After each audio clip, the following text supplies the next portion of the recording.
11-ші тарау. Поезд дәл уақытында қозғалды. Жолаушылар арасында бірнеше офицер, шенеуніктерге қоса елдің шығыс бөлігінен пайда табуға ұмтылған апиын, индиго сатушылар бар екен. Паспарту өз мырзасымен бір купеде келе жатты. Оларға қарсы үшінші жолаушы жайғасты. Бұл Фок мырзаға Суэцтен Бомбейге дейін сапарлас болған. Енді Бенареске жақын жерде орналасқан өзінің әскери бөліміне қарай бет алған бригадир генерал сэр Фрэнсис Кромарти еді. Фрэнсис Кромарти мырза елулер шамасындағы ұзын бойлы, ақсары сипайлардың соңғы көтерілісі кезінде ерекше көзге түскен, осы жердің байырғы тұрғынына айналып кеткен кісі.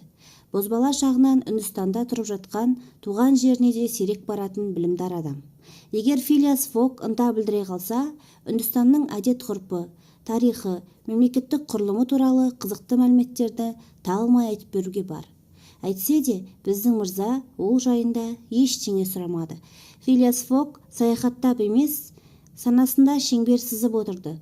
Оны механика заңдарын дәл сақтаған қалпы жер шарының орбитасымен айналып бара жатқан салмақты дене десе де болғандай. Бұл минуттарда Фок мырза Лондоннан аттанғаннан бері қанша сағат өткенін ойша есептеп шығарды. Егер оның жаратылысында ұшқалақтық мінез болса, қуанғаннан алақайлап қол соғып жіберуі күмәнсіз еді. Фрэнсис Кромарти мырза осынау ерекше болмысты сапарласын көзімен бағып келеді. Тіпті екеуі карта ойнауды доғарған үзілісте де оған назар аудармады. Филиас Фок неге тұмса табиғатқа қызықпайды? Өзінің адами рухани ұмтылысы бар жан ба, әлде шынымен жүрегі тасқа айналып кеткен бе? Деп сұрақ қойды ол өз-өзіне. Бірақ жауабы жұмбақ, сыры ашылмаған күйінде қалды. Бригада генералының өмірінде кездескен небір ерекше адамдардың бірде-бірі бұған ұқсамайды. Филиас Фок мырза нақты ғылымдардың туындысы. Филиас Фок Фрэнсис Кромартиден дүние жүзін аралаудағы мақсатын да, бұл сапардың шарттарын да жасырмады. Бригада генералы бұл бәс тігуді, мағынасыз қыңырлық, кез келген саналы адам оны бастамай тұрып бас тартар еді деп пайымдады. Джентльменнің идеясы сөз жоқ, өзіне де, жақындарына да көк тиын пайдасы әкелмесі хақ. Поезд Бомбейден шыққасын бір сағаттан кейін көпірдің үстімен Солсет аралын кесіп өтіп, құрлыққа бойлай енді. Кальян станциясын жанай, Кандалах пен Пуна арқылы Үндістанның оңтүстік шығысына апаратын теміржол желісін оң жаққа қалдырды да, көп ұзамай Паул станциясына жетті. Оған да аялдамай батысқы хаттар аймағына шыңдарын қалың орман жапқан, жан-жаққа кілт тарамдалып кететін тау жыныстарына ішкерлей кірді. Фрэнсис Кромарти мен Филиас Фок анда-санда тіл қатысып отырды. Үзіліп қалған әңгімені жалғаған бригада генералы былай деді. Мистер Фок, егер бірнеше жыл бұрын болса, сіздің осы жерде кідіруіңізге тура келер еді. Ол жоспарыңызды бұзып, жолыңызды бөгері анық. Неліктен, сэр Фрэнсис? Өйткені теміржол осы таулардың етегіне келіп тірелетін. Одан ары қарсы беткейдегі Кандалаққа сапарыңызды зембілмен немесе салт атпен ғана жалғастыра алар едіңіз. Ондай кідіріс менің жоспарымды еш бұза алмас еді, деп жауап берді Фок. Аяққа оралғы болар жайттерді алдын ала есептеп алғанмын. Айтпақшы Фок мырза, деп ескертті генерал. Мына нәуетектің шырғалаңы сізді абыройсыздыққа қалдыра жаздады. Тарихқа есіміңіз жаманатпен еніп кетуі де бек мүмкін еді-ау. Әңгіме өзі туралы екенін сезбеген паспарту көрпені аяғына орап алып ұйқыны соғып жатыр. Ағылшын үкіметі үнділердің діни сеніміне нұқсан келтіретін ондай қылмыстарға өте қатал қарайды және себебін дәлелдеп тұрып жазалайды, деп сөзін жалғастырды генерал. Егер сіздің қызметшіңіз ұсталып қалса, Фрэнсис мырза, егер ұсталған күйде де, деді Фок, оны жазаға тартады. Күнәсін өтеп болғасын, қайтадан жайымен отанына оралады. Сондықтан бұл жерде маған тосқауыл болар себеп көріп тұрған жоқпын. Осымен сөз тәмам болды. Пойыз бір түнде батысқы хат жотасын кесіп өтіп, Насикке жетті. Ал 21 қазан күні таңертең Хандейш аймағына шықты. Бұл жер едәуір жазық болатын. Күтімі келіскен алқаптардан ғибадатхана мұнараларын европалық шіркеу қоңыраулары алмастырған шағын ауылдар көзге шалынады. Тарау-тарау өзендер мен бұлақтар. Годаверидің сан саласы өлкені суландырып, нуландырып тұр. Оянып терезеге қараған паспорту ұлы Үндістан түбегінің темір жолында Үндістаннан көктей өтіп баратқанына сене алмады. Бұл оған мүмкін еместей болып көрінген, ал шын мәнінде солай болып шықты. Ағылшын инженері басқарған, пешінде ағылшын көмірі жағылған паровоз жолдың екі жағындағы кофе, мақта, мускат жаңғағы, қалампыр, қызыл бұрыш егілген алқаптардың үстінен түтінін бұлттай будақтатып келеді. Жол қос шектей созылып, шоқ-шоқ пальма ағаштарын айналып өткенде, олардың арасынан суреттегідей әдемі әрі жұқа үйлер, қараусыз қалған ғибадатханалар мен үнді сәулетіне тән таңғаларлық әшекейлермен шебер безендірілген ғажайып храмдар көзге түседі. Одан әрі көкжиекке қарай ұлан-ғайыр джунгли кең көсіліп жатыр. Мұнда пойыздың гуілінен шошынған жыландар мен жолбарыстар жыртылып айырылады. Ақыр аяғында темір жолдың екі жағындағы кесілген ормандар көрінді, ал пілдер болса құтырына жылқынған пойыздардың артынан ойлы көзбен маңқия ұзатып салады. Таң ата Малегаум станциясын бір бүйірде қалдырған саяхатшылар, Кали құдайының табынушылары жиі қанға бояйтын осынау үрейлі аймақтан да өтті. Ғажайып ғибадатханалары бар Эллора тиіп тұр. Ал ол бір кездері қаһарлы Аурангзебтің астанасы болған атақты Аурангабадтың жанында орналасқан. Бүгінде жай ғана Низам патшалығынан бөлінген провинциялардың бірінің басты қаласы. Бұл өңірді бір кездері туктардың көсемі қылғындыру патшасы Ферингея билеп төстеген еді. Әккі қанішерлер асқан бір ауызбіршілікпен ымыраласып, адамдарды кәрі жасына қарамай, қан шығармай тұншықтырып, өлім құдайына құрбандық қыла бергендіктен, бұл маңайда кез келген жерді қазып қалсаң, дем жетпей өлгендердің сүйегі шыға келетін. Британ үкіметі оларды аяусыз басып жаншып, жойдасыз өлімді азайтқанымен, кісі өлтіргіш тук қауымы әлі де кездесіп қалатын. Түске таман пойыз Бурханпур станциясына кеп тоқтады. Паспорту мұнда қомақты ақшаға жергілікті халықтың қолынан шыққан, жасанды меруерттермен әсемделген бәтеңке сатып алып, сол сәтте-ақ жарқыратып аяғына киіп мәз болды. Таңғы асын асығыс ішкен саяхатшылар Іле-шала Ассургур станциясына қарай беттеді. Сорат маңындағы Камбай шығанағына құятын Тапти өзенінің жағасындағы жолмен едәуір уақыт жүрді. Осы тұста паспортудың бұған дейін не ойлағанын еске сала кеткен артық болмас. Ол бұл сапар Бомбейде аяқталады деп іштей кесіп-пішіп өзі соған әбден сенген еді. Алайда пойыз күллі Үндістанды бір демде кесіп өткенін көргенде, біздің жігіттің ойы бірден өзгеріп сала берді. Шытырман оқиғаларға деген құлшынысы арта түсті. Өзі де табиғатынан ғажайыпқа сенгіш жан еді. Қалғыған қиялы қайта оянып, мырзасының жоспарын жан дүниесімен шынайы қабылдады. Жер жүзін аралауды жүзеге асыруға болатынына, ол үшін белгіленген уақытпен дәл жүру керектігіне кәміл иланды.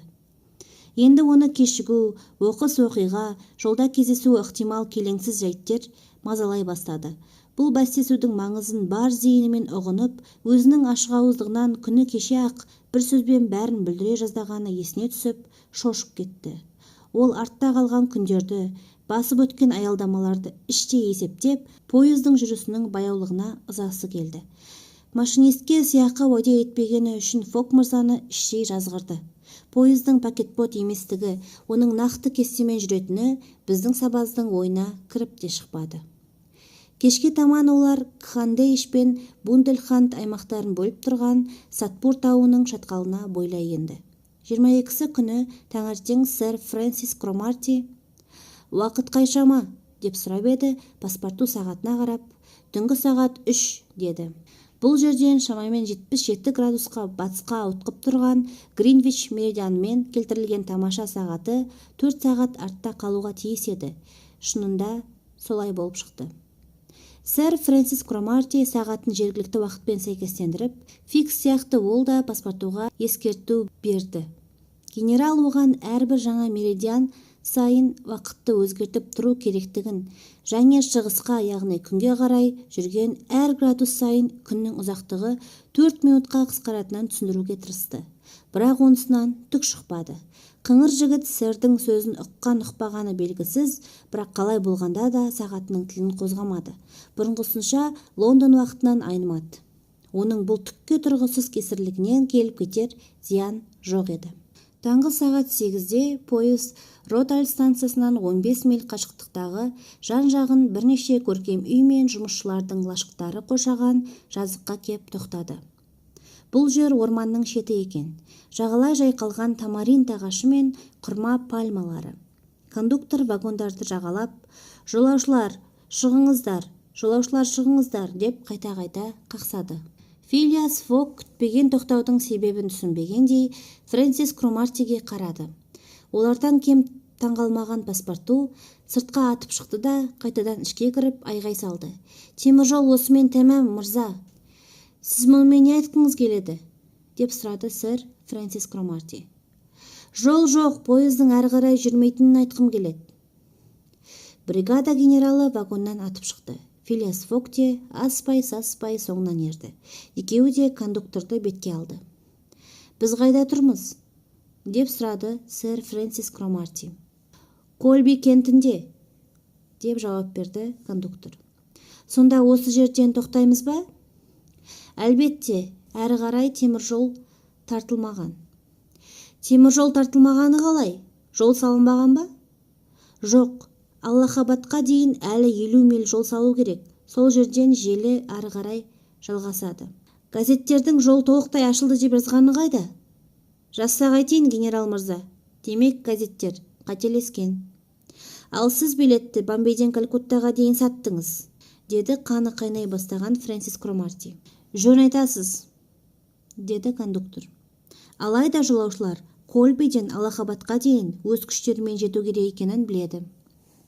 Фрэнсис Кромарти мырза ашуға булығып кетті. Паспорту түк жазығы жоқ кондукторды аяп, өзінің қожайынына қарауға дәті жетпеді.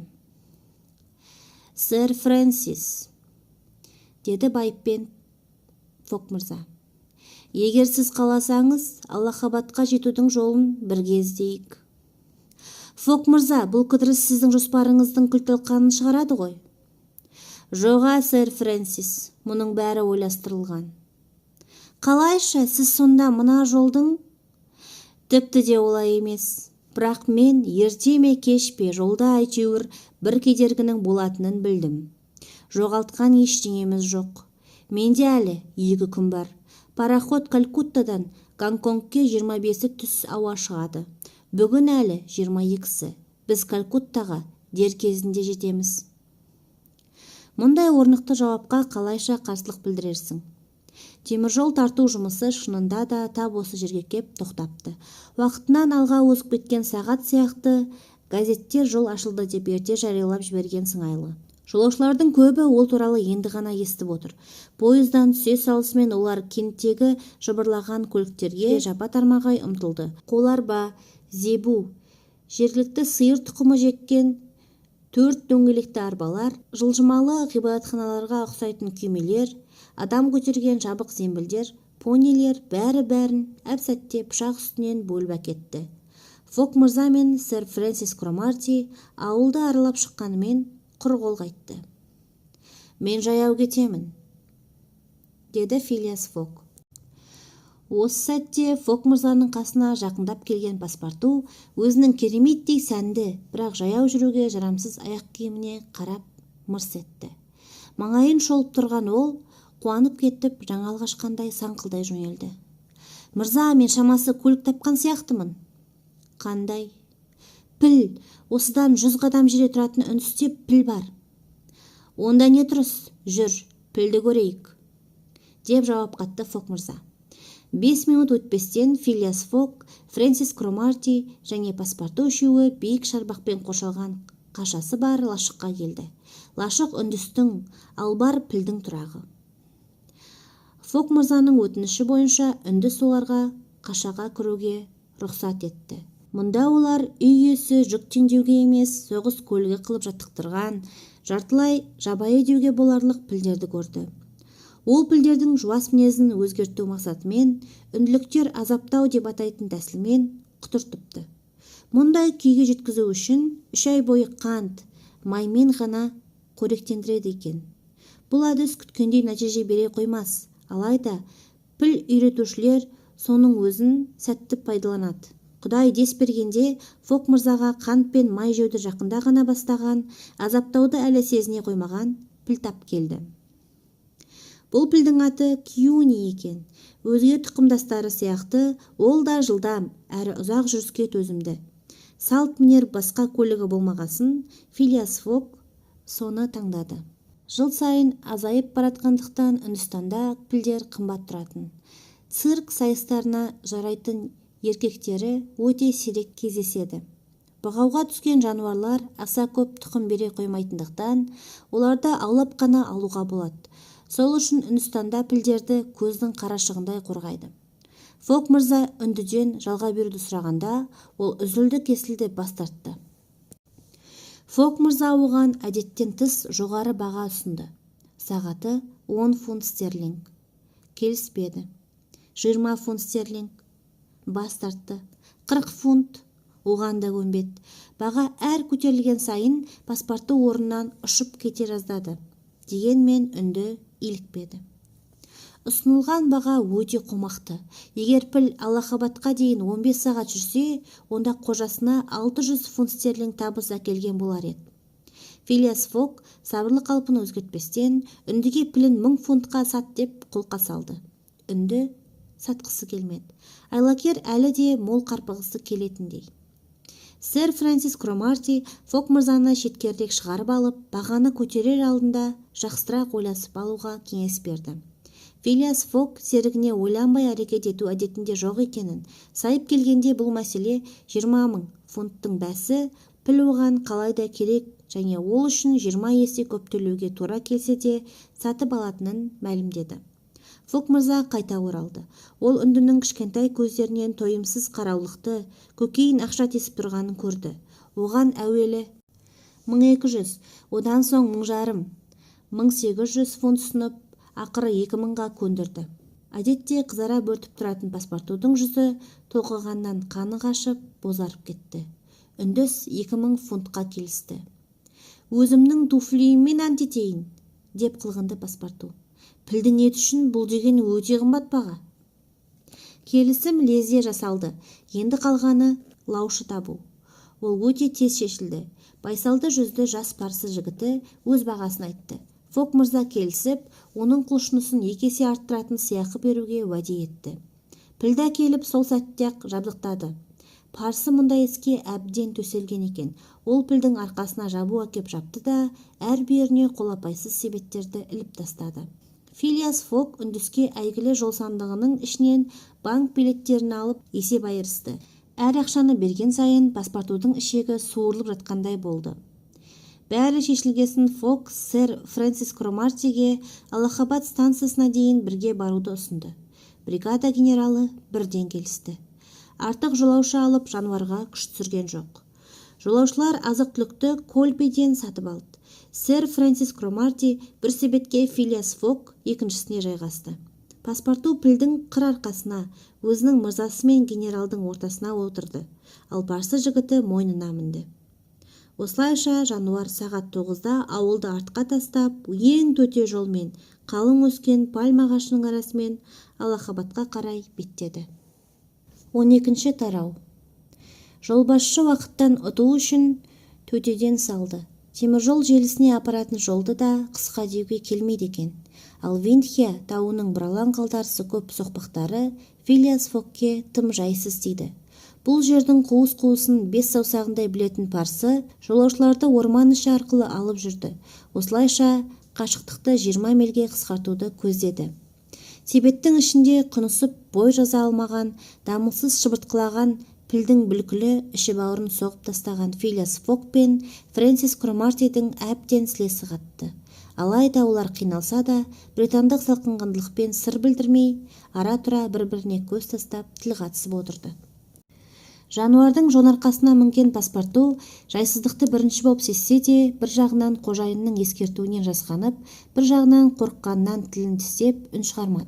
Ал пілдің мойнындағы ақкөңіл жігіт болса, ойын көрсеткен сайқымазақтардай олай-бұлай аунап, күрделі жаттығулар жасап келеді.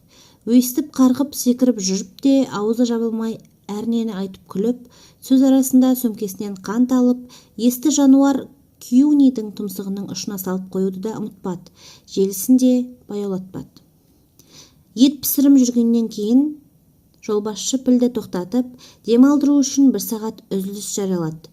Жануар ағаш бұтақтары мен балғын шөпке жайылып, жақын жердегі тобарсыған судан шөлін қандырды. Сэр Фрэнсис Кромарти бұл аялдауға қуанбаса, ренжіген жоқ. Ол өзін сүйектері салдырап қалғандай сезінді.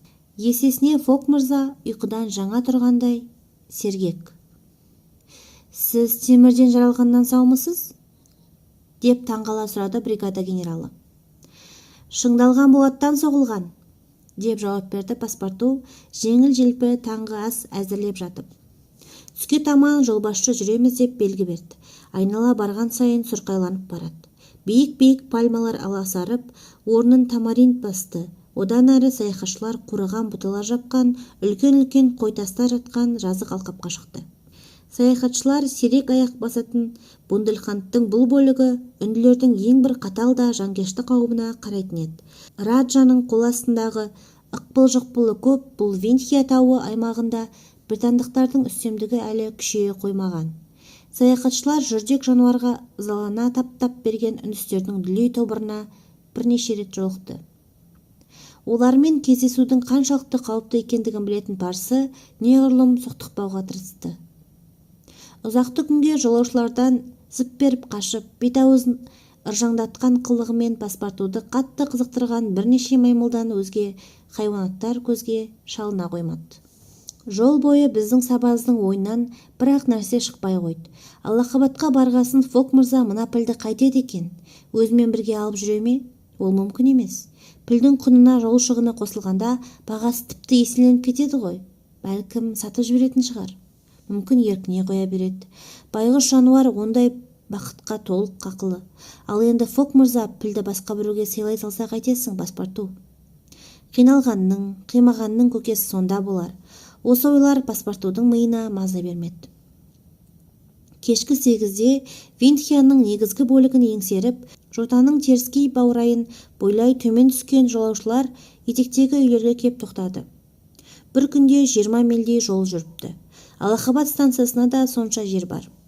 Түн салқын болды. Парсы құрғақ бұтақтарды жинап әкеп, от жағып, бөлме ішіне бой балбыратар жылу тарады.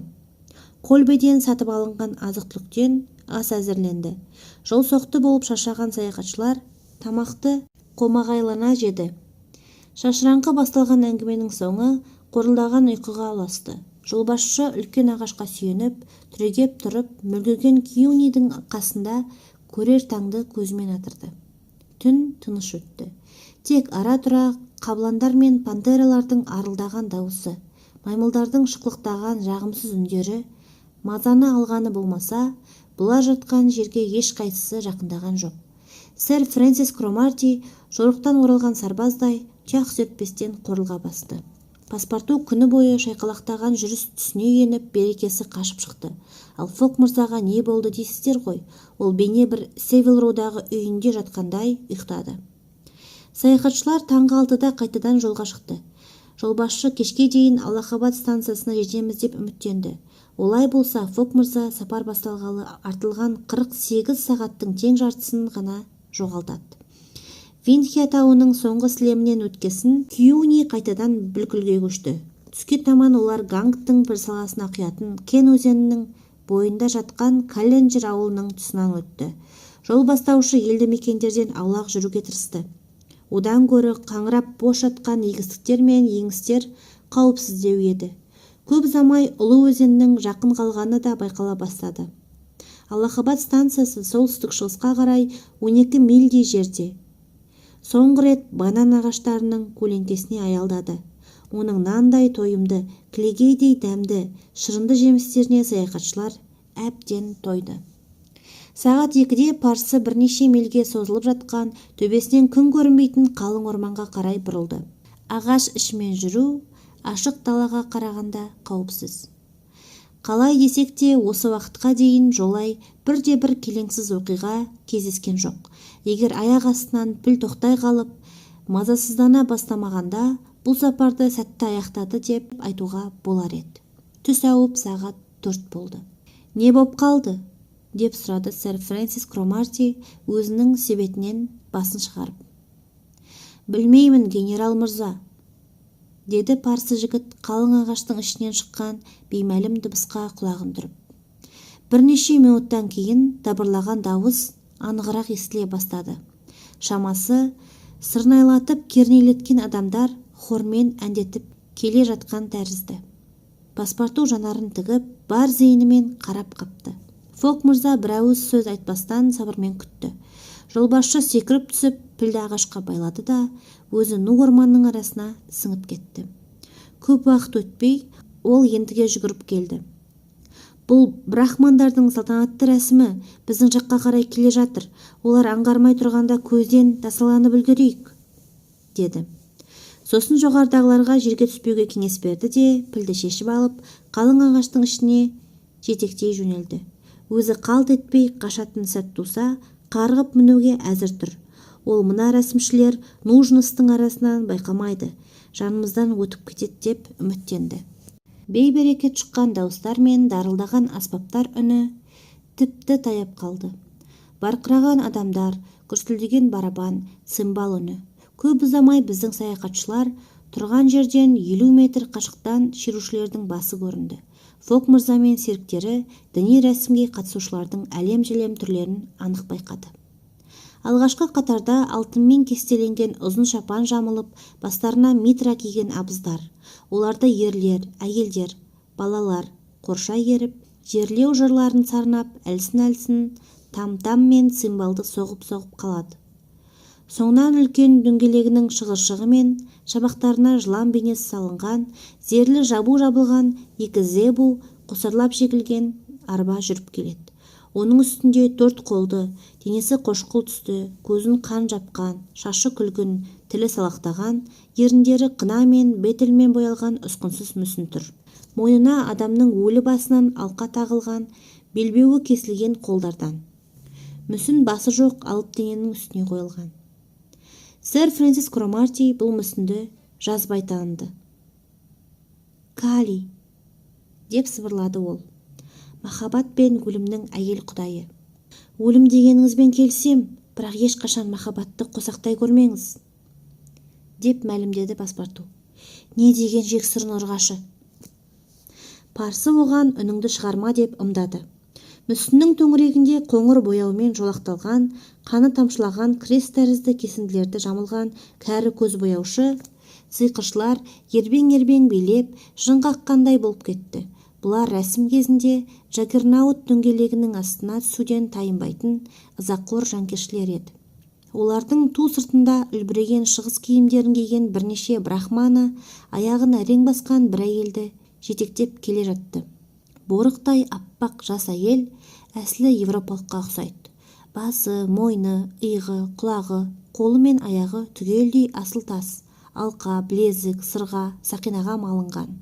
Алтын мен зерленген жұқа жамылғы құлын мүшесін айқындап ақ тұр. Жас әйелдің ар жағында соншалықты кереғар көрініс көзге ұрады. Беліне жалаң қылыш пен күмістен күптелген ұзын тапанша ілген қарауылдар адамның мәйітін зембілге салып әкеле жатыр. Бұл раджаның сәнді киімдері киіндірілген шалдың сүйегі еді. Бейне түрі күндегісіндей інжу маржанмен кестеленген тақиясы, алтынмен тоқылған жібек шапаны, гауһар тастармен безендірілген мақпал белбеуі және үнді ханзадасының қымбат қанжары сол қалпы тұр. Артында жанкешті тобыр ерген музыканттар оркестрі келеді. Олардың бақырып шақырған жабайы дауыстары аспаптардың үнін басып кетіп жатыр. Сэр Фрэнсис Кромарти мына үлде мен бүлдеге оранған шеруге мұңлы көзбен қарап тұрып жолбасшыға бұрылды да «Сутти», деді. Парсы мақұлдап басын изеді де саусағын еріне тигізді. Ұзын сонар шеру ағаштың түбінен асықпай басып өтті де қалың бұталардың арасына еніп көрінбей кетті. Бірте-бірте дауыстар да саябырсыды. Біраз уақыт алыстан талып естіліп тұрды да ақыры мүлгіген тыныштық орнады. Шеру тартқандар мүлдем көрінбей кеткен кезде Фок мырза Фрэнсис Кромартиден: Сутти деген не? Деп сұрады.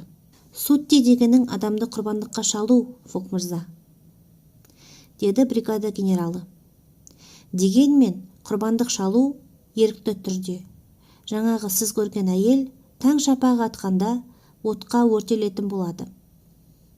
Кәззаптар, деді паспорту өзінің жек көрінішін жасыра алмай.